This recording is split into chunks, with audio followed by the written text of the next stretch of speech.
Welcome everyone to the Historical Society. My name is Bill Kearns. I'm a member of the board. And we're very glad that my friend John Booth could join us today.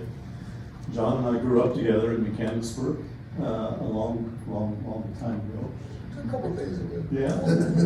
And we both went to Wilmington College in Southern Ohio. Not at the same time, but we overlapped close enough. John has a distinguished career in music and poetry. He lives in Yellow Springs for many years and is very active in the community down there in the poetry music area. He and his wife, who is now deceased, have spent decades playing their music, blues music, around the country. He joined us just a month ago for our picnic on the lawn when we had a grand reopening and played music outside for a couple of hours. It was very enjoyable. Today, John joins us to tell us a little bit about his background and his family, who all grew up in the Mechanicsburg area. And Addison White was a former slave, and I'm sure John's going to refer to that story as well. So our friends, our families go back many years. Welcome, John, and thanks for joining us. Is it working okay? Yeah. Okay. Hello, everybody. Yeah, like Bill said, my name is John Booth. I grew up in Mechanicsburg, Ohio. And I moved to Mechanicsburg. Before I moved to Mechanicsburg, I was about 4 years old, and I lived in Dayton. And there was something unique about Dayton at the time, like in the late 50s. It was extremely segregated. And when my mom left my dad, we were on the bus, and I'm looking around the bus, and everybody on that bus but my family was white. And I had never really been around white people. I had seen them on TV. And so I'm like, Mommy! How come everybody on this bus is white? And then my mom said, shh, boy. And then when we got to my grandmother's house, my mom told my grandmother about that. And she said, oh boy, you gotta be careful, you can't do stuff like that. And so she was afraid that my big mouth was gonna get me hurt.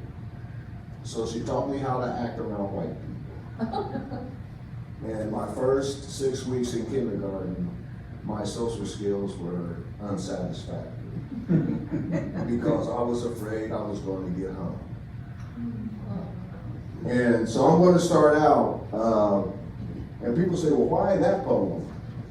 Then it'll all fit in, you'll understand. But I'm going to start out with a poem called The Race Card. And this I'm going to do is going to be historical, but I'm also going to perform some of my poetry. And maybe at the end I might do a poem that has nothing at all to do with my family story, but it's about some antics I did when I was growing up in Mechanicsburg. Some country people might relate to that. We're playing the race card. My ancestors played the race card when they were stolen from Africa. They were minding their own business. Didn't even ask to get in the game. I think they played diamonds. Europeans were looking for gold to wrap around their diamonds when they discovered another gold. Black gold. Human beings. My great-great-grandparents and great-grandparents played the race card when they were enslaved. I think they played clubs. Their masters used clubs and whips, any weapon necessary to break their spirit, to keep them enslaved, to take away their will, to make them forget about being free. My grandparents played the race card when they discovered that colored free was nothing like white free. I think they played hearts. Their hearts were broken when they realized that free was not much better than slave. When they discovered that they had a place to keep, This place was under others' heels, and that free meant nothing like equal. My parents, aunts, and uncles played the race card when they figured out that no matter how much you pull yourself up, no matter how much dignity you carry yourself with, no matter how successful, how respected, how admired, many people will see you as nothing more than an N-word. I think they played spades because you gotta call a spade a spade. I play the race card. I play diamonds because I am a diamond in the rough. I am the future. I play clubs because I learned to carry a big stick. I don't literally carry a stick, but I will hit you hard with my words. I play hearts because I want to make sure that my children grow up free and independent. I want them to never deal with what I dealt with, to never have to say, well, that's just the way things are. I play spades because I will shovel myself out of any hole I dig. I will open up my mouth, pick up my pen, express what's on my mind. Then I catch hell for playing the race card. I am told that I write rhetoric, that I need to expand myself. I write about what's on my mind. Today I'm thinking about race. I'm thinking about poverty. I'm thinking about hopelessness. I'm thinking about devastation.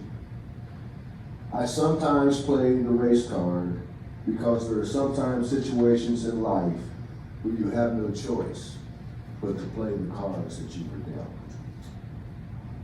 Okay, the roots of racism comes from slavery.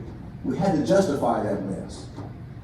So race, our race, all of us are the same race. We're human beings, Homo sapien. This African, American, white, black, Asian, all these delineations were made to justify discrimination and just outright abuse of people. So Africans were kidnapped from Africa. Like, it wasn't like, it was like, oh, let's go, US. United States together. They were kidnapped and they were forced into slavery. And slavery meant working for no pay, no rights, barely fed, killed and mutilated for not following orders, considered livestock, not human, and so bought and sold like animals, and had no rights. And it's hard to understand what this no rights means, but just imagine this. Okay, if you were a slave, you had no choice in anything that you did, unless you did it sneakily. You couldn't just do whatever you wanted to do out in the open. You got, like, there's no sick days. Like, you couldn't say, hey, master, I'm sick today, I can't go to work. That wasn't an option. You had no right to things like fear of heights. I'm very afraid of heights. If I was a slave, I would not have that right. Get your butt up there, boy. That's the way it was. You had no right to fear. You had no worth outside of what you produce or your potential sale price. Some things came from slavery that continue to this day, including institutional racism. Soul food. Soul food wasn't purposely created. You know, oh, this would be a really cool thing to set up. Soul food was created because people either had to eat off of the garbage pile or forage for food. So that's where things like chickens, eating pig feet, chicken feet, pig feet, and dandelion greens and a lot of that type of stuff. It came from slavery because if I'm not going to starve, I got to find some way of getting nutrition.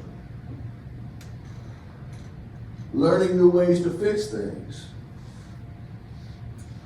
If you were a slave and you were given a tool by your master and broke it while you were using it, you would get whipped. So enslaved Africans learned to be very ingenious in how to fix things. And so there's a nature from enslaved Africans to be very inventive. But this whole positive thing has been turned into a racial slur, and this thing was be called inbreeding. And I know you've heard that term inwardly. The term brother and sister, where black people call each other brother and sister, that came from slavery. Why? It's because at the end of slavery, black people would stand at the crossroads. And it wasn't a greeting, it was a question. Brother, are you my brother that got sold away? Sister, are you my sister that got sold away? And so freed Africans had a tendency to stand at crossroads and look for their siblings. There was a way to stop that, though. They created what they called the vagrancy laws. And so if you were gathering in some place and were gathering in groups, you had to prove that you had so much money or you had to break up your group. And that was a tactic used to stop these Africans from trying to find their siblings. And last of all, I got to tell you what slavery was not. They keep trying to, I keep hearing all this rhetoric nowadays that it was like, oh, it's like an apprenticeship program. That, you know, by being a slave, they learned all these trades and all this and that. The Africans who had trades, the vast majority of them had that trade when they were stolen from Africa. And some of these trades are skills, different agricultural skills, blacksmithing skills, horse training skills, herding skills, wood carving skills, distillery, weaving, and culinary skills. A lot of these things came with them from Africa. And just on the other side of my family, like I'm talking about the Cordell side of my family, which is how it's connected to Addison White, but on the Booth side of my family, there's a whole line, generation after generation after generation of horse trainers on the Booth side. And that goes all the way back to Africa. Now, before 1850, if an enslaved African was able to make it to a free state, they were free and got to stay free. But in 1850, the Fugitive Slave Act was passed, and that allowed owners to come up to Ohio, to northern states, and recapture their enslaved African and take them back into slavery. And a lot of times people who were never slaves were taken that way also. So just because you were free doesn't mean that you got to stay free.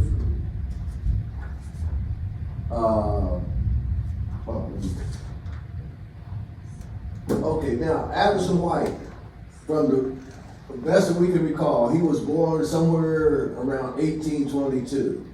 How they know that, I don't know. I believe it's probably how people would keep track of your livestock and say, oh, I had this litter this day or whatever. Well, they don't say the exact date, but they do know that he was born in 1822 and died January 10th, 1885. He was enslaved in Mechanicsburg, Kentucky. It was owned by Daniel White. Now, Addison was married to a free woman named Amanda, and this was very unusual for back in those days. If you owned an enslaved African, you did not want them being married to a free woman. The reason being that the children got had the same status as their mother, not their father. So even though their dad was enslaved, his children, he had 2 sons from what I would gather, they were born free. And so it's unusual that a master would allow that to happen like that. And the marriage most likely was not a legal marriage because Africans were not allowed to marry. And so I would imagine it was more of a symbolic marriage, like the jumping of the broom. And the jumping of the broom, that merely stated that we go on this side of the broom, we're 2 different people. once we hold hands and jump over, we're one. And Daniel White hired Addison out as a salt maker. He would make salt in the Kentucky salt flats, in addition to the work that he did on the plantation. Addison was proud of his skill as a salt maker, and when he mustered into the army, which I'll get into later, that's what he listed as his profession. Not a slave, I'm a salt maker. And he developed pride and self-worth. And that was stuff that was not encouraged by enslaved Africans. He did not want you to have pride, no self-worth.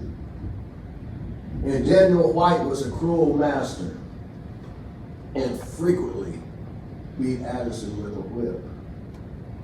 Addison got tired of that mess. And Addison was a big, strong man. And what the stories were that every time Daniel would try to whip him, Addison would merely take the whip from him.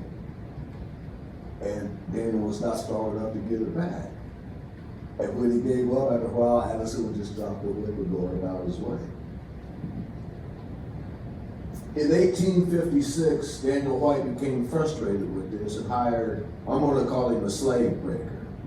But back then they called it the N-word breaker. And he hired one to try to take care of my great-great-grandfather. Big mistake. My great-great-grandpa beat the mess out of that guy. But when he did that, he had one choice after that. He had to run because they were going to kill him for putting his hands on a white person.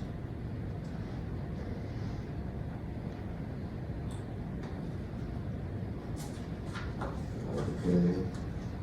Now I'm going to do another poem, and I'll go into where it happens once he got into Champaign County. Oh, freedom. Oh, freedom. Oh, freedom for me. And before I be a slave, I'd be buried in my grave. And I'd go home to my Lord. And I'd be free. Done worked my bones down to the bones, and now they say I was free. Master's gone and lost the woe, and now they say I was free. I've been a slave a long, long time, but now they say I was free. Won't have to whistle no Dixie no more, cause now they say I was free. 40 acres and a mule. You can vote, a citizen too. Man from the Klan came on my land. Now they say I was free. They lynched my brother, raped my sister, and now they say I was free. Tell me, don't be uppity, keep your place. And now they say I was free. I will pay the price, do what it takes, because now they say I was free. Didn't get no land, no mule, no vote, not too many rights. Ain't a slave no more, but still works hard all day. Had to run up north to save my life, and now they say I was free. Ain't got no master, I works for me, and now they say I was free. Take anything away from me, it doesn't matter, because now they say I was free. And since they keep telling me I'm free, I was going to keep on trying to be free. Oh, freedom. I forgive, but I can't forget. Being called the N-word, 8-ball, spook, darky, and spade. Being talented with a color that I choose not to evade. Being downgraded when I dare to dispute. Being misrepresented as a mindless brute. Oh, freedom. I forgive, but I can't forget. trying to be educated but usually underestimated, trying to be a man fighting attempts at being castrated, trying to sift through the mythology you call history, trying to rise above this systematic misery. Oh, freedom for me. I forgive, but I can't forget. Don't let me think about things before I was born. Don't let me remember the things I must mourn. Don't let me remember the hoops and the hurdles. And don't let me think, because my stomach curdles. And before I be a slave, I forgive, but I can't forget, because sometimes I feel like a motherless child. Because sometimes you make me want to act real wild. Because sometimes I remember what could have been done. Because sometimes my pain is your fun. I'd be buried in my grave. I forgive, but I don't forget when you used me to integrate, when you used me to segregate, when you used me as a token, when you didn't hear a single word I'd spoken. And I'd go home to my Lord, and I'd be free. I forgive, but I can't forget. So history doesn't repeat itself. I can forgive, but I cannot afford to forget. So then Addison started running. And he, instead of a beeline, from what the stories indicate, he kind of zigzagged. And I don't know why he did that, but he zigzagged. And one thing of significance that happened while he was zigzagging, when he was in Cynthiana, Kentucky, there was an enslaved African woman on her porch snapping green beans. And he stopped and asked this woman for a glass of water. And this woman comes up later in the story. So I'll go ahead and one thing you'll notice about his story too is there's an abundance of Amandas. Okay, so far, right, okay, we'll go there now. Okay, his first wife, the free woman, her name was Amanda. I'll give it out now. This woman who he got the glass of water from, her name was Amanda. Now we're going on from here. I'm going to do a poem called The Flight. Okay, this I was asked by Daniel Carlson. He's an actor, playwright, director. He wrote the play Freedom Flight about my great-great-grandfather and our family. And he asked me to write this poem for him, and he tricked me. It ended up in the play. And the character who plays my great-great-grandfather, like it goes back and forth between modern times and now. This person morphs into me, and he stuck me in the play also. I didn't know until the just rehearsal. So this is called The Flight. I was mortal at one time, living a life I never thought about. I was just a bird until I saw this man, black like me, but he wasn't free like me. And he had a destination. I sensed fear, righteous fear. I sensed courage. I sensed blind optimism and faith. And I had no choice but to follow. And this choice gave me new life. I got a new destiny. I have become eternal. I multiply with each generation. My generations multiply with each generation of this man. And I watched this man's flight to freedom from Flemingsburg, Kentucky to Mechanicsburg, Ohio, with nothing but the clothes on his back. He could have continued to Canada, but he made a decision to work for wages and accumulated things. Survived attempts to force him back to return to the very place from where he had fled. He enjoyed his new freedom and felt a duty to further fight for this freedom and the freedom of those like him. Joined the 54th Massachusetts, survived the war, and continued to accumulate things. Among these things was a trunk. He would store special things in his trunks, memories, history, artifacts. This trunk will tell stories for generations to come. As I watch this story unfold, I fly, seen only by who I choose to be seen by when I want them to see, always watching, always wondering, what exactly is free? Does free mean everybody is free? How free is free? Does free come with responsibility? Can you be almost free and really be happy?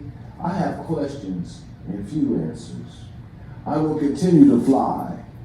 I will continue to watch as this family moves forward with little to lose and everything to gain. This family that has never given up. This family looks to the future but remembers the original freedom flight. And I will continue to fly and follow my destiny. So then Addison White eventually made his way to Mechanicsburg, Ohio. And he ran into this man named Udney Hyde. And if you're familiar with the Mechanicsburg area, there's a place outside of town we used to call 5 Points. And that's where there's, 5. Okay, but Udney Hyde's farm was right off of 5 Points. So that gives you a, when we get into some of the stuff with the day they tried to come after him, you had to go from 5 Points into town and then back out to 5 Points. So, but here's what happened. Hyde normally would have taken him straight to Canada. And he was known for being a character and having very ingenious ways of hiding people and smuggling people through and so on and so forth. But he severely injured his ankle and couldn't take great-great-grandfather on to Canada.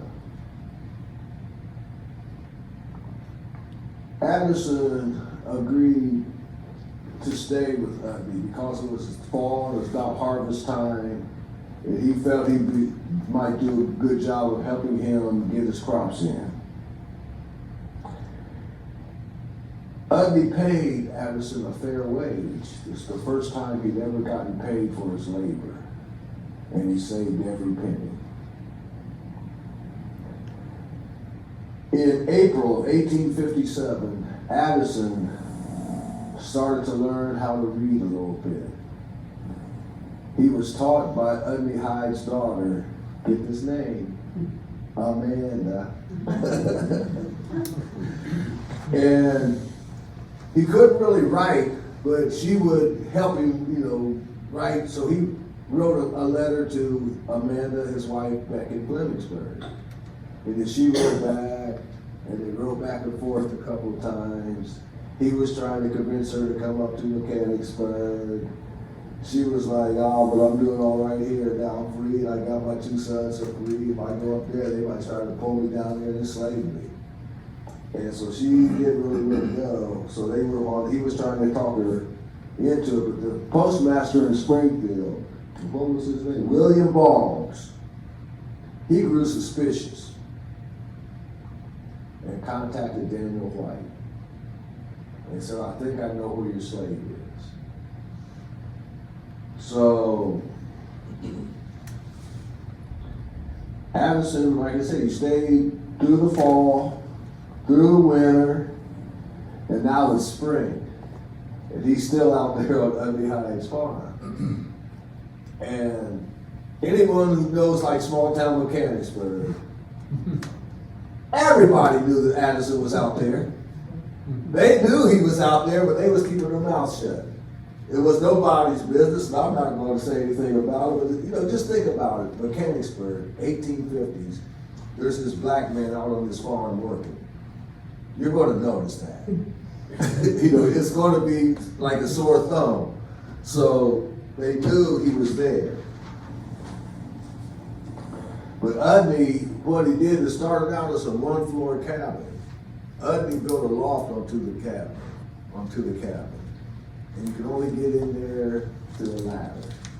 Small opening, no windows. And so one morning, well, before that morning, Addison was starting to get, he felt kind of safe, and I'll let you know a little bit, but he asked Udney for something. And Udney gave me one of these. And this is a pepper pot pistol. Now the cool thing about this pepper pot pistol is the actual one that Addison has is right here in this museum. So I'm going to, but you can't touch that one. This one, I'm going to let you handle that one. You can't touch that one, all that kind of stuff. So he was in that loft. Well, before he got in the loft, he was downstairs. And he heard a commotion. And like I said, in the meantime, you know, once you got that pepper pot pistol, once I let you hold it, you'll see how it's not going to be an easy gun to shoot. It's awkward, it's the balance is off a little bit, it's heavy as all get out, and it's a muzzle loader. You have to pound in all those, you know, all those rounds and so on and so forth. But one morning, he got pretty good at it. In mid-May, he was on the bottom floor of the cabin, stoking the fire when he heard noise. He looked out the window and saw 3 uniformed marshals and 5 other armed men. And he quickly went to the loft and grabbed his gun and pointed it at the opening. So if they came up that ladder, he was going to let them have it. The marshals knocked on the door and got no response. And so finally they kicked the door in. Amanda was, oh, what's going on? Oh, help me, what's going on?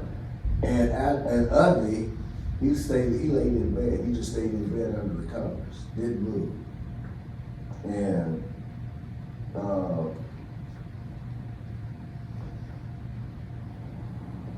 a marshal went up the stairs to try to capture Addison. When he got up just enough to poke his head up there,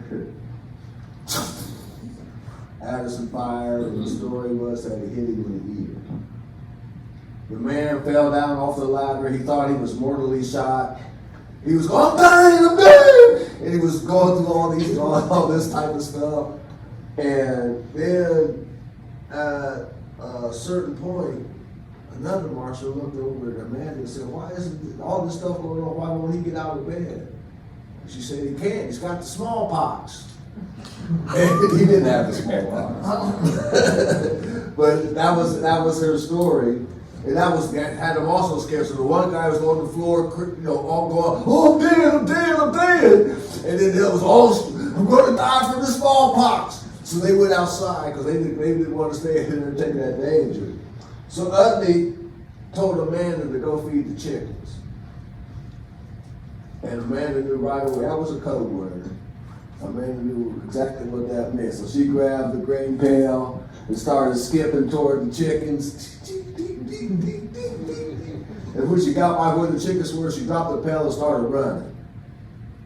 By then, the marshals figured out what was going on, and they said, well, she's only going to the neighbors, you know, and blah, blah, blah, not knowing that the neighbor was her brother. And her brother's name was,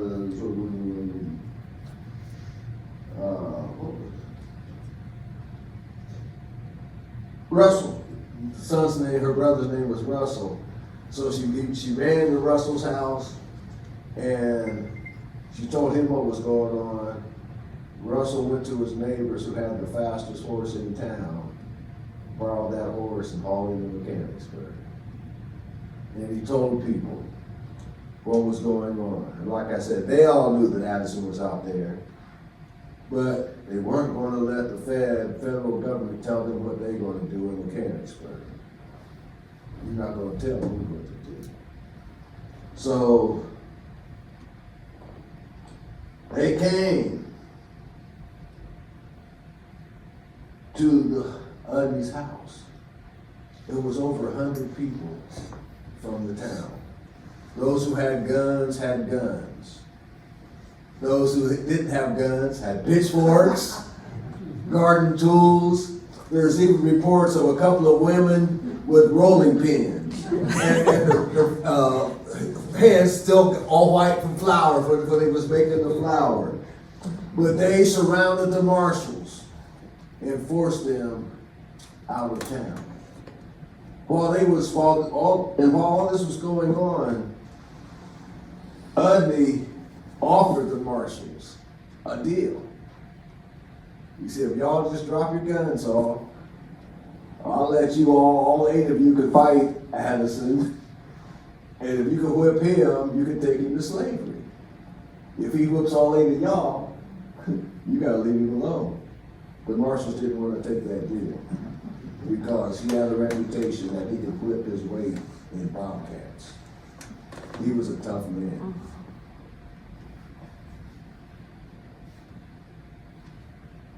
But once the marshals left, Addison left the farm. Udney left the farm. Udney, from what I hear about Udney, is that he hid in the swamps in the area and pretended to be a madman. And so they had no idea that was Udney Hyde, this little madman out in the swamp. Addison, I don't know where, we don't know where he went. They say he went to Canada, but it's very doubtful. It seems like he was going from place to place in Ohio, just meandering around, getting jobs. And until, well, I'll get to that.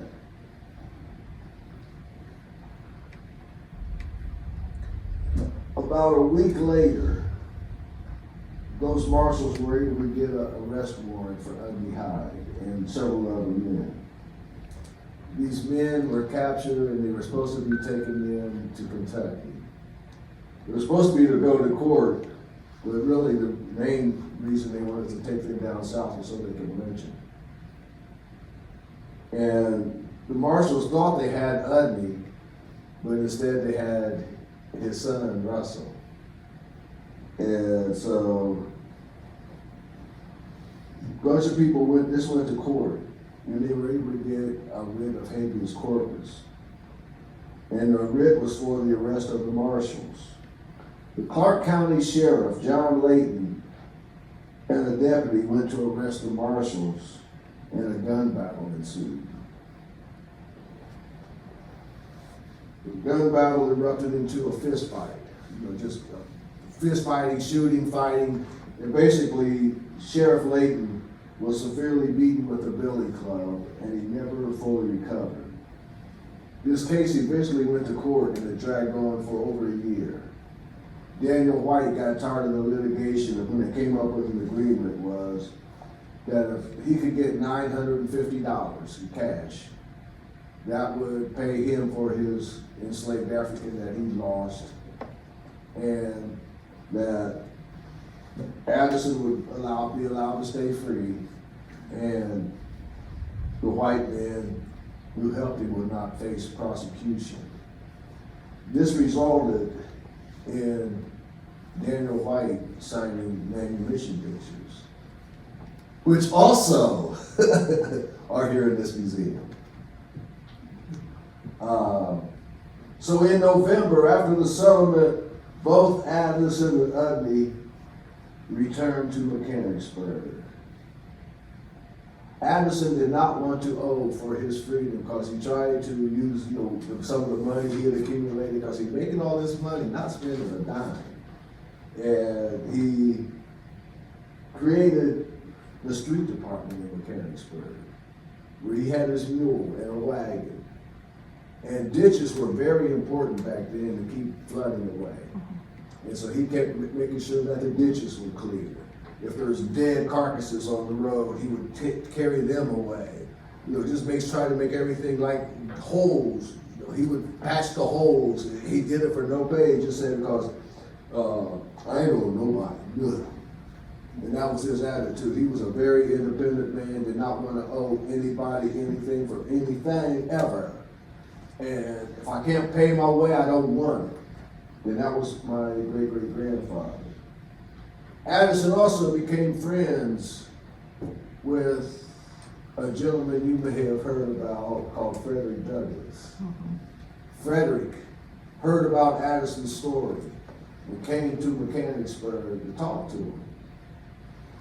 And then, in the words of my elementary principal in Mechanicsburg, Dora Wilson, He says, well then old Freddie would carry old Addison up to Rochester, New York to speak at abolitionist meetings and tell about the horrors of slavery. And they both had similar stories where to get their freedom they had to put their hands on someone. And so that really made for a nice meeting.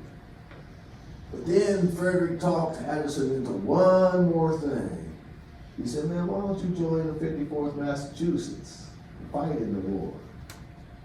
And my great-great-grandfather did.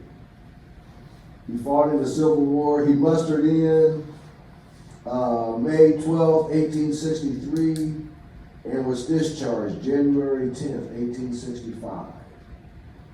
He fought the war, almost died, not from getting shot, from the poor conditions, the forced march, and entrenchment.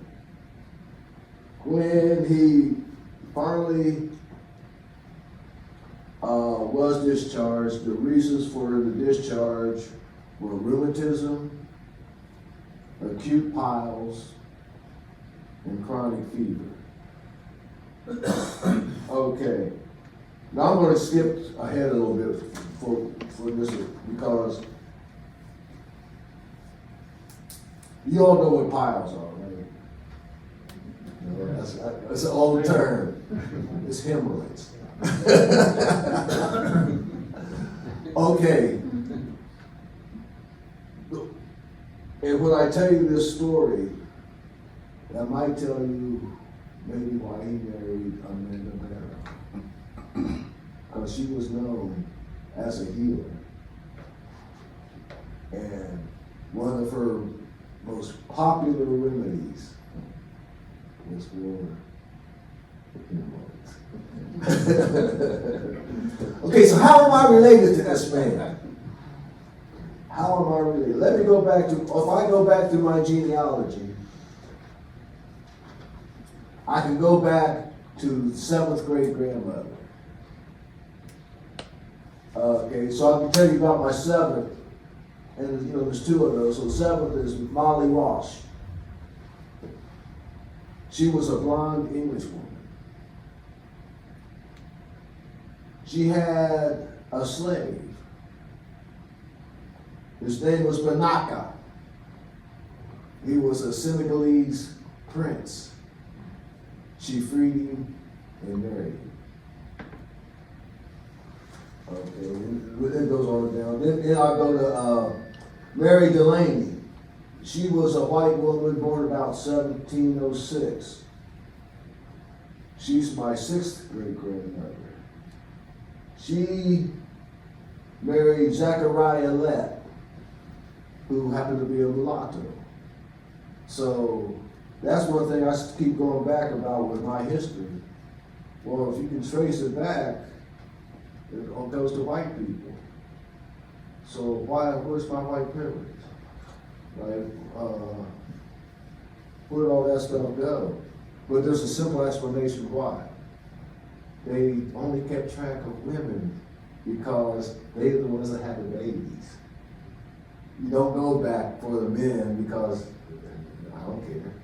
So that's why if you check black genealogy, most likely it's going to be through women. Okay, so Addison never was able to reconnect with his wife, Amanda, from Mechanicsburg, apparently because she didn't want to come up north. She didn't trust him. Addison married Mary Lett, October 1865.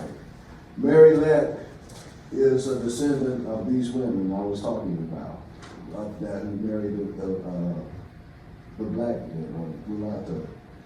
So he married Mary Lett and in October of 1865. She was born in the 1830s. They don't know exactly when, but somewhere in the 1830s, and she died March 10th, 1869. They had 2 children, Jeremiah Barnum White, born 1862, and Gertrude White, born 1866. Mary Lett dies in 1869. The 1870 census shows that Addison was living with Nancy Simons along with her 14-year-old daughter, and both of them, Mary Nancy Simons and her daughter Henrietta, on their in their census status, they were both listed as mulatto. Addison's children, Jeremiah and Gertrude, also lived with Nancy. Addison married Amanda Barrow December 12, 1879. That was the woman who gave him the glass of water in Champaign, Kentucky. And he married. She escaped slavery, made her way to Urbana. Not Urbana, Springfield. What am I talking about? We're in Urbana. She made her way to Springfield, and she became the cook for the president of Wittenberg University. And she accumulated money. And at some point, she came to Mechanicsburg. Mechanicsburg was a pivotal town in those days. It was the crossroads of Ohio. It had Route 4, which is the only route that went all the way south, north in Ohio, and Route 29, which at the time was the east and west. So that was the crossroads. And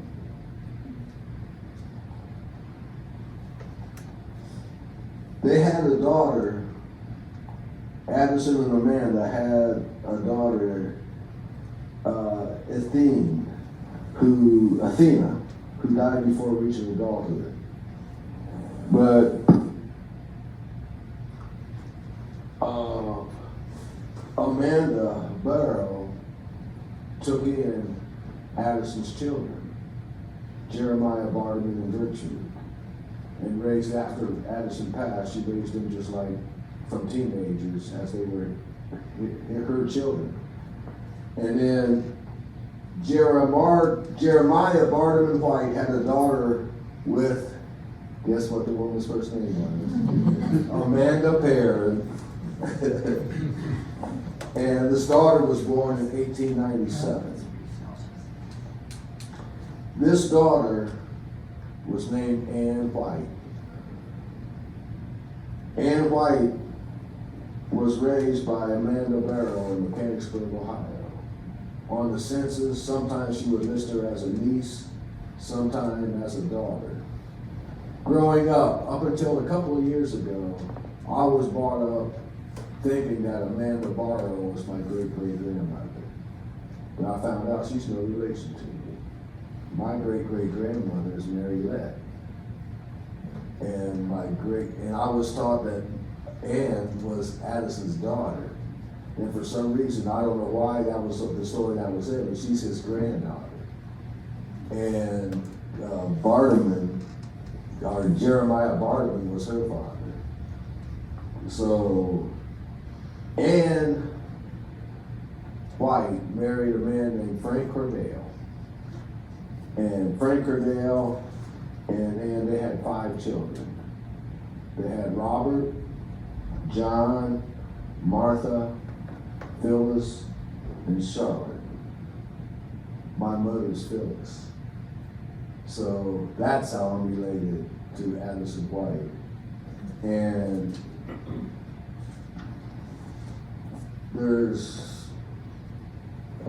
let me do this, okay. Let me tell you some of the significance of Addison White. He is one of the very few enslaved Africans to beat the Fugitive Slave Act. That's very significant. He is the only enslaved African legally purchased in a free state. That's some significant things. Addison and Amanda White, if you ever go down to Cincinnati to the Underground Railroad Freedom Center, you will see both of them are featured there. Addison is in the collage. Addison and Amanda both are in the big collage, the Wall of Freedom. And then there's the little booklets that you can read out. You can see Addison's story there. There are 2 plays with music featuring Addison White. The first one was Freedom Bound.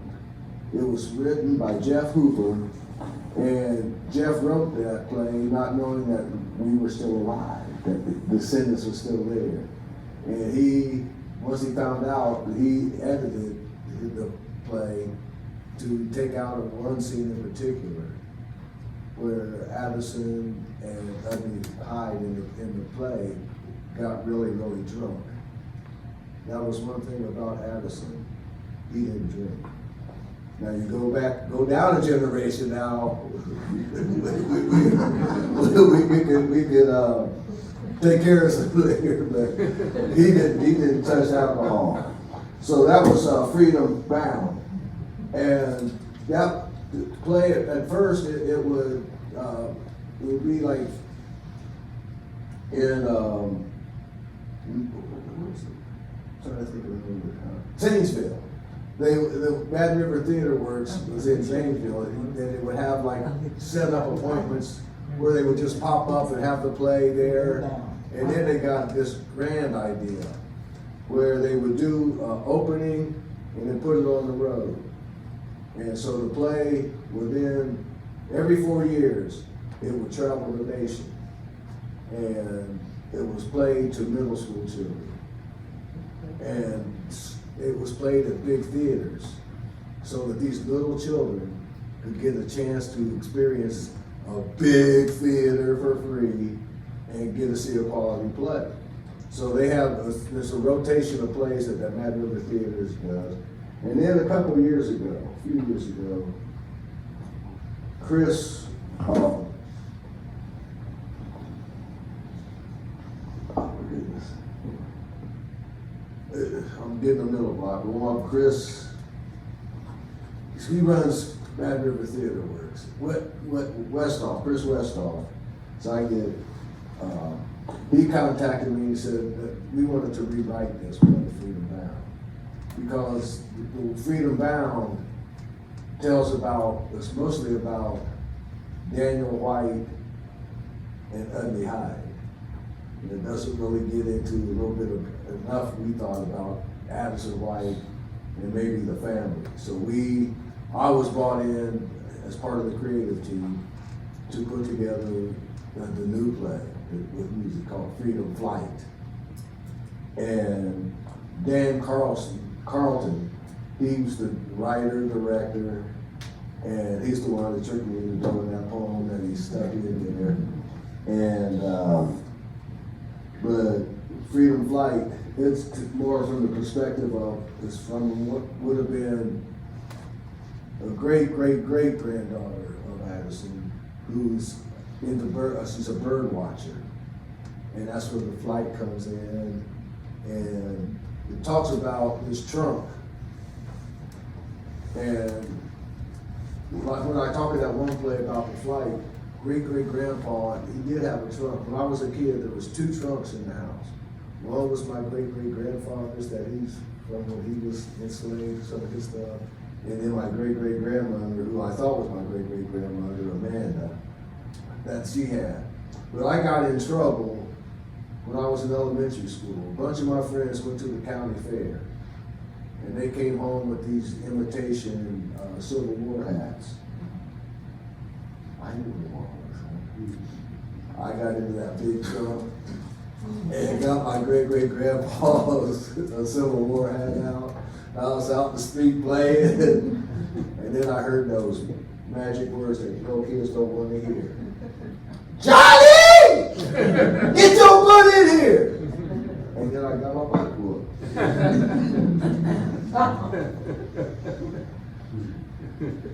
And just in case you don't know, there's a historical marker in Mechanicsburg right on the corner of Route 4 and 29 that recognizes Addison's story. So now I'm going to finish out with, I'm going to do the poem about my great-grandpa, and then I'm going to just do a silly poem about when I was such a good kid growing up. Okay, so people, who do I think I am? People always ask me, who do you think you are? I tell them I know who I am. I'm the descendant of a great man, the man who gave me a legacy of one who paid the price to be free. And then I morphed back into those days. Whip that uppity boy! Now, sir, I won't be whipped today. I'll get me a slave breaker, show you your place. Yes, sir, but I won't be whipped no day. Slave breaker tried to whip me, so I made him feel some of the pain. Now, I ain't a man to hurt nobody, but I had to beat him down. A black man raised his hand, sentenced to death. But that little freedom felt so good, I had to run for more. Had to crawl, hide, trust, swim, wade, whatever I had to do until freedom came. I hid in a little town for a while, almost got caught. Had to shoot a marshal, got some help from a judge. I'm free now. Went to war, fought with the colored regiment up in Massachusetts. Excuse me, won the war. But where's my wife and son? Met a beautiful woman to settle down. So when people asked you who I think I am, you let them know that I know who I am. I'm the descendant of a great man. And when people ask me what am I going to do, I'll say whatever I have to do to follow the legacy of one who fought for the right to be free. And I'm going to finish this off just to give you just a whole other little perspective about how good of a little kid I was. Because I was a good kid.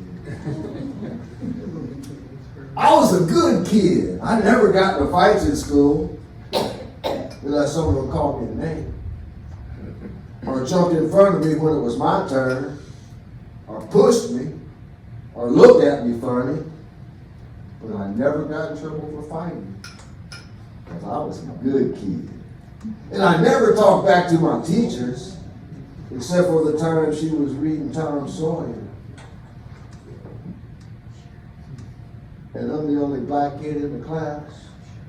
And every time she says that Jim with the prefix, they laughed and pointed at me. At a certain point, I stood up and said, from now on, his name is Jim. Just Jim.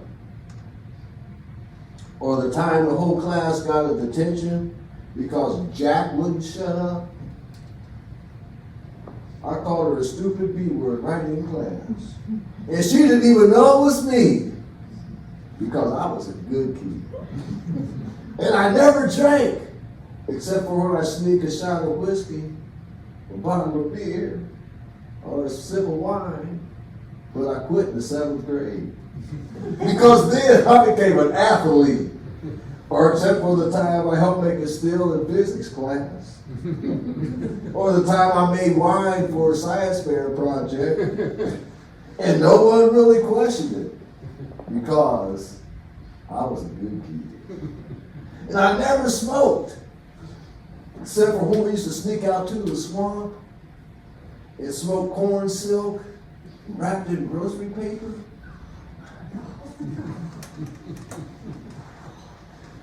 But I was a good kid, and I never goofed off in class, except for the time like when we were being taught how to say Illinois properly. Class, repeat after me. Illinois, Illinois, Illinois, Illinois, Illinois, Illinois. Or the time I let the snakes out of their cages before homeroom. Or the time I blew up the lab trying to make a smoke bomb. Smoke bombs ain't supposed to blow up. But I never got in trouble because I was a good kid. And I never stole from stores, except for that one time at Hennigan's when Mom caught me, took me back to the store and made me apologize. Or the times when we were camping out and woke up early to follow the donut man. and got free donuts from every store in town, but never got in trouble because I was a good kid. And I never cursed, except when there weren't any adults around. Then we was some cussing mothers, shut your mouth. But as you know by now, I was a good kid. And I always drove safely, except for the time I got caught trying to herd cattle with a car. Or the time I used to jump the hill on Wing Road. But I never got into a wreck or got any tickets because I was a good kid. And I really was a good kid. I did respect my elders, even if I did not like them. I did go to school and I got good grades. I did play sports and I was a gracious winner. And I usually had one or more jobs and I worked hard. I did a lot of things, but you have got to admit, I was a good kid. Thank you.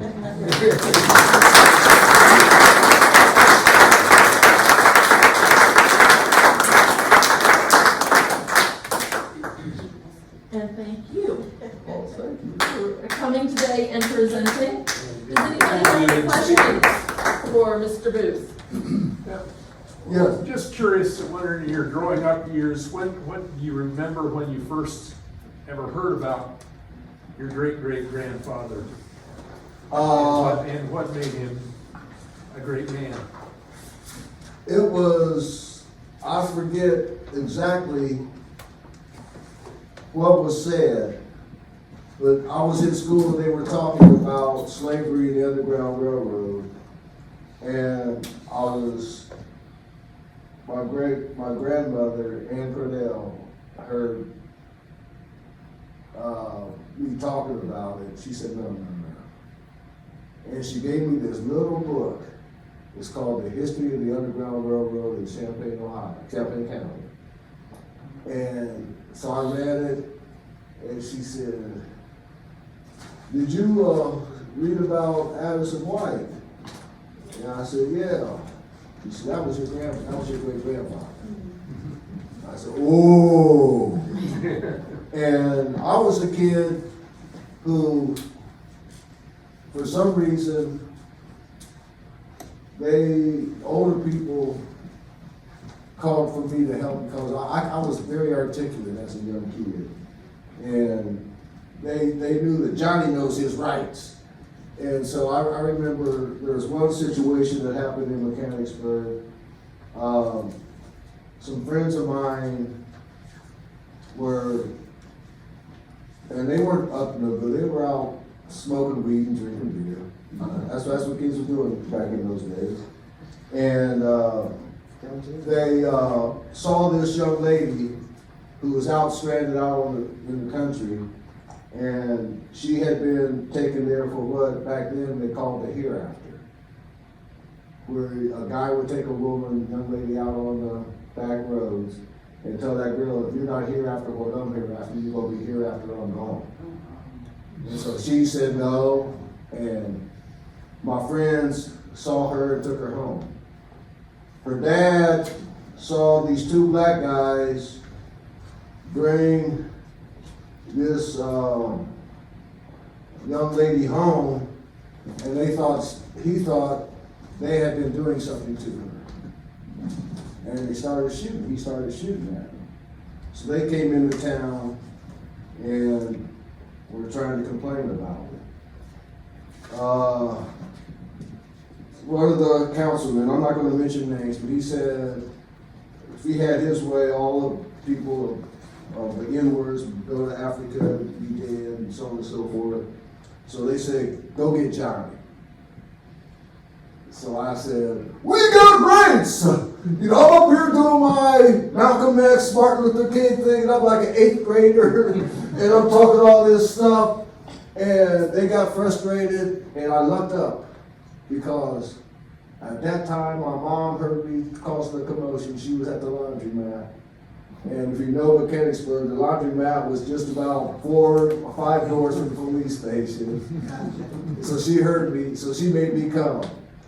About less than a minute after my mom called me, they got tear gassed. but I was known as the kid that would stir up that stuff. And if you needed something to get done, I was the one who would flap my jaws. Like in college, my nickname was the militant. My African friends called me El Haji Elijah Booth X because I didn't take too much mess. I just thought I knew I had rights, and I was always someone who, I'm not going to ask for something that's already mine. And that's just kind of the way I did it. Scared some people, but yes. I was so sad that I missed the beginning of the story, but do you have a narrated, do you have either typed out or narrated or ways, like when you do the plays, I missed the plays. I don't know if you're doing that again. Yeah. Now the plays, quite honestly, I'll tell you what's happening with the plays. Before I want to thank this museum for having me talk, because it's with a lot of the initiatives of the government right now, they don't want stuff like me. They don't want people like me talking. That diversity, inclusion, equity. So the plays, that's affected the funding for the plays, because people are afraid to invest their money towards something else. It's affecting a lot of things that have to do with black culture. Like, for example, blues festivals. Like in the South, they're losing funding because the people are afraid to invest in it. So we have to watch that. But I do have just my basic notes, and there is not this particular presentation, but on Q7 radio on the internet, Wesley Quick, he's gotten me a couple of times. If I may, we are videotaping it, and it will eventually be on a YouTube channel to be available. Can I say something? I know this man from being a poet as well, plus his mother and my aunt were roommates, so to speak, in Idella Adams. I'm an Adams, I'm also related to the Dunns. So Jimmy Dunn, I don't know if y'all know him. I don't know Jenny, I know Celesta, I think she's related, but I don't. Okay, so he passed away, but he did a poetry book called Blue Wineskins, and he used to be a professor at Antioch. So me and him, like, the connections, I'm actually moving to Yellow Springs also next month. So I've been here. My family started the AME church, so I'm just, one day, I've been here before to this museum, but you know, we catch up. Thank you for letting me know about the, when it posts, so. Yes. Check that and share it. Yeah, there's probably a lot of us in this room that knew about Addison because of the Freedom Bound play. Right. They were producing it here, we got to all see that. Right. So it's been great for you to fill in more details. But what was the role of the house that was in Mechanicsburg? It was Addison's house that got torn down by the car dealership. Okay. Was that in later life you lived there? Or? No, what it was is that was a house that was part of the Underground Railroad. So it wasn't like, we don't even know if Addison went through there. But what happened, the house had been protected by court order. And I'm gonna blast them out, Dave Kale Chevrolet. We know. They, in the middle of the night, Yeah. tore that building down even though it was under court order not to. But I can tell you some things like you would be surprised. I have a cousin, he passed recently, but he was a descendant of Amanda Flemingsburg, Amanda White, the free woman, and Jerry Gore. And Jerry Gore was in Maysville, Kentucky. And Jerry was able to get a lot of things done, and I'm getting help me. What was I? Okay. They toured the building? With Jerry, he had okay, thank you. He had the original National Underground Railroad Museum, and it was in Maysville, Kentucky. When they did the National Underground Railroad Freedom Center, they tried to sue Jerry to take the name. And Jerry would not let them take the name. That's why it's the Underground Railroad Freedom Center. Then Jerry ended up on the board of the Underground Railroad Freedom Center. But the one building that he housed the Underground Railroad, it was a family who originally were in the slave trade. So in the basement of that house, there is a holding pen for slaves before they were going to be sold.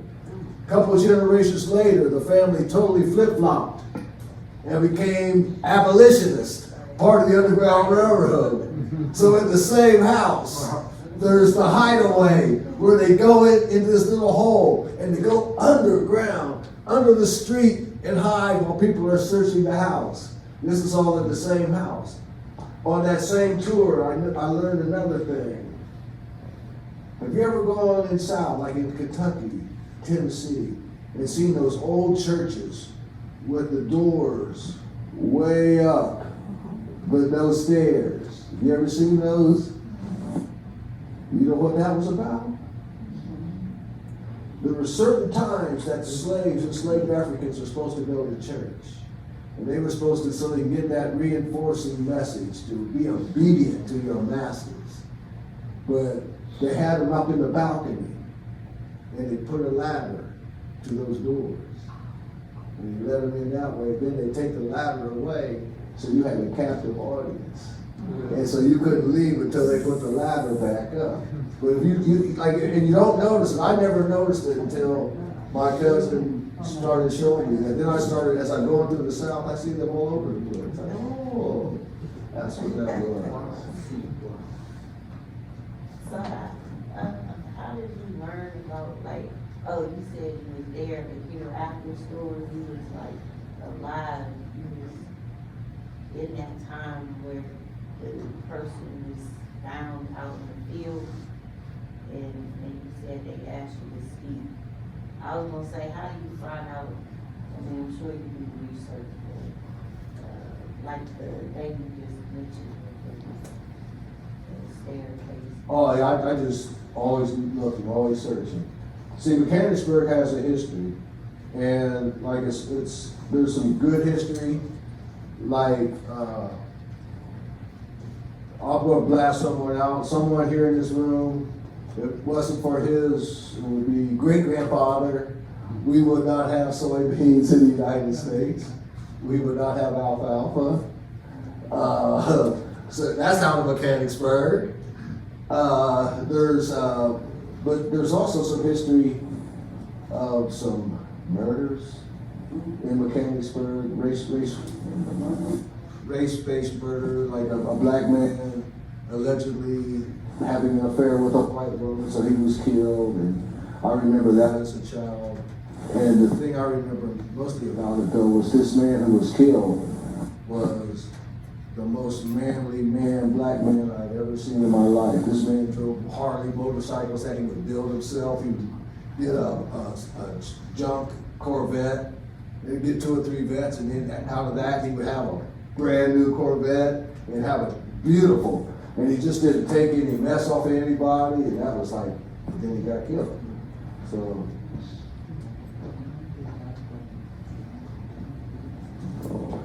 Anyone else? I was gonna ask, or say one more thing, I forgot, when I lived in Mechanicsburg, someone told me about the story of Addison White, that I was just happy to be at the farmer's market. So at the time, I'm thinking, why is he telling you about, I know African American, but I didn't know why he was telling me that, but I lived there from like 2010 and 2013, so I found out in the paper there was safe houses there. So I don't know if y'all gave me that information, but, you know. We do have some of it, unfortunately, because of the renovation that's going on right now. I don't have a lot of that information out currently, but it is planned to be out. It's interesting. Yes. Now that we've started the Black Heritage Festival in Urbana, have you been a part of that yet? I'm hoping Caitlin or somebody can get you invited. Well, I have, one of the, Mark is right there. Yeah, so Mark has had me involved, yes. And, I plan on doing it again as long as I can in the future, yes. Oh, a couple other things I wanted to, before.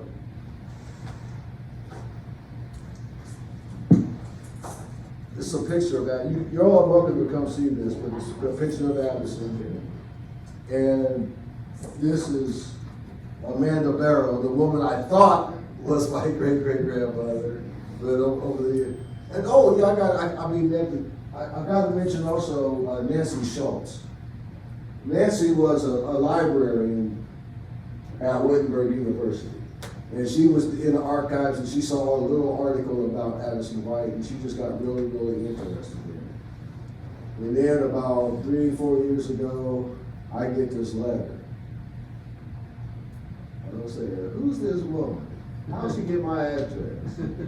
And it was Nancy Schultz, Kathy Schultz, I'm sorry. And she said that she was planning on writing a book, and if you ever get a chance to read it, it's a good read. It's the Underground Railroad in Ohio, History of the Underground Railroad in Ohio. Yeah, that's at the Champaign County Library, by the way. Okay, yes. And what people don't realize is the vast majority of the Underground Railroad is mostly Kentucky and Ohio or Illinois. Like people, when they say about it being way down south, that was escape.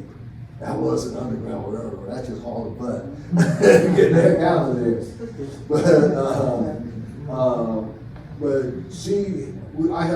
we helped give her research. My sister and Sherry and I helped her with her research. And so that's why we're acknowledged in the foreword of the book. But that's also where I was able to, Kathy helped me to figure out who my real great-great-grandmother was and all that type of stuff. And also one more thing, this is what, it's a copy of it, but it's a verification that Addison was a member of the 54th of Massachusetts.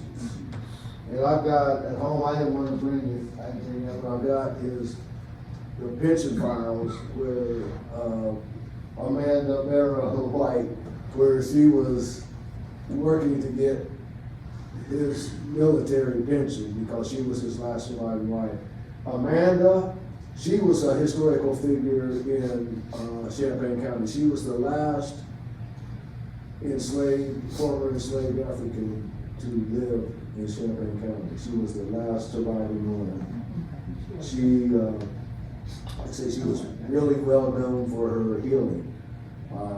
And some of her recipes were allegedly taken by someone who had a pharmaceutical company in Mechanicsburg. Yeah. And but it's so all kinds of stuff going on. John, where is Addison White buried? He's in the Maple Grove Cemetery. Both of these, they're buried there, and it's more accessible now than it was to get to that part of the cemetery. But he's actually him and Amanda, they're side by side in the Maple Grove Cemetery in Mechanicsburg. Who did you say was responsible for the soybeans and, what was it? This gentleman right here is great-grandfather, Joe Wing, Bill Kern's great-grandfather. Yes. I was just wondering, I mentioned that. Yeah. I'm into agriculture. Anyone else? I'm wondering if they married someone named Amanda. The daughter named It seems Amanda? obligatory, doesn't it? Yeah. My wife's name was Maria. And she's her Maria Cecilia Mendoza, and she was okay. This wasn't funny with me. I'm 70 years old. I got 2 children. They're 21 and 19. So I was 49 when I had my first child. I was a musician. I wasn't going to be raising kids in the bar. And so I chose not to settle down. And then when Maria and I decided to get married, and then like say with my kids, Maria and my kids and I, we had a group called the Booth Family Drummers. And we played, like, we opened a couple of times for Freedom Bound. We were the opening act. And then we traveled, and we were in the Philippines, and we called it our world tour, where we did island hopping, and we played 13 different shows in the Philippines. The smallest audience was about 50, and we played for over 3,000. And we would play hand drums and sing, and I played my guitar. So, yes. Yeah, I found a YouTube video of the Booth family drummers playing at the Depot Coffee House Yes. in Urbana. So. Yes, yeah, we did play. We played here too. Yes. Okay. Yeah. There we go. Yeah, and the cool thing about the Booth Family Drummers, my wife is Filipina, but people, she's a poet also. That's how we met. And her poem that she was most famous for is "Where You From?" She hated that question. Because people go up to her, let me guess what you are. She said, I'm a human, fool. And I always they'd ask her, like, when she'd be walking with the kids, they could tell that they were biracial. What are they? But she was born in West Virginia. So she gets, and when I first met her, like, I tried to figure out, like, what's this accent? And I was thinking it was some kind of Filipino, but it was West Virginia.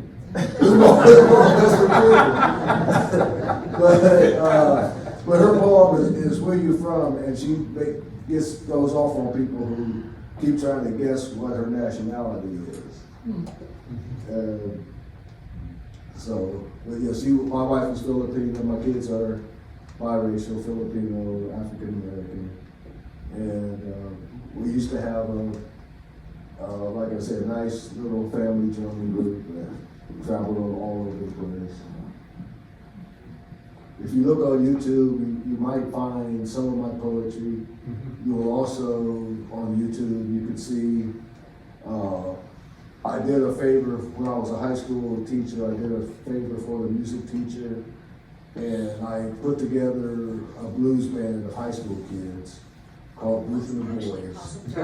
And these kids got good enough that I was bringing them to the Yellow Springs Blues Festival, and they were performing and holding their own. And I'm like, we're holding their own. Well, thank you very much.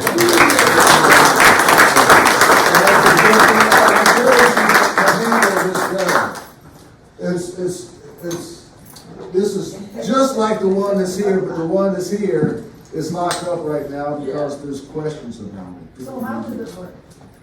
Okay, let me. Here, I'll take that. I think everybody can hear you. Okay, so if you see, Wait a minute. no, right there, each barrel, each one of those has one of those. So you put a firing cap there. Okay, Then you, yeah. just like a muzzle loader, you put the powder and then the ball Yeah. in each one. And then when you pull the trigger, the whole barrel, this whole thing moves. And this was pre-revolver. This is from 1841. And like I said, Is this how heavy it would have been? this is the exact same gun as the one here in the museum, except this one doesn't have the finger guard. It's the exact same model. Yeah. And we will have the one in the museum on display when we get that particular case done. So it will be out for Yeah, this is not an easy pull. It should be a hole. It's not an easy pull, and it's awkward and heavy. It's so light, it's like Yeah, so. Pass it over. You're welcome. Thank you all very much for coming. Thank you. Please take time to look around, see what's going on out there. We are still in process, so please bear with us. But thank you.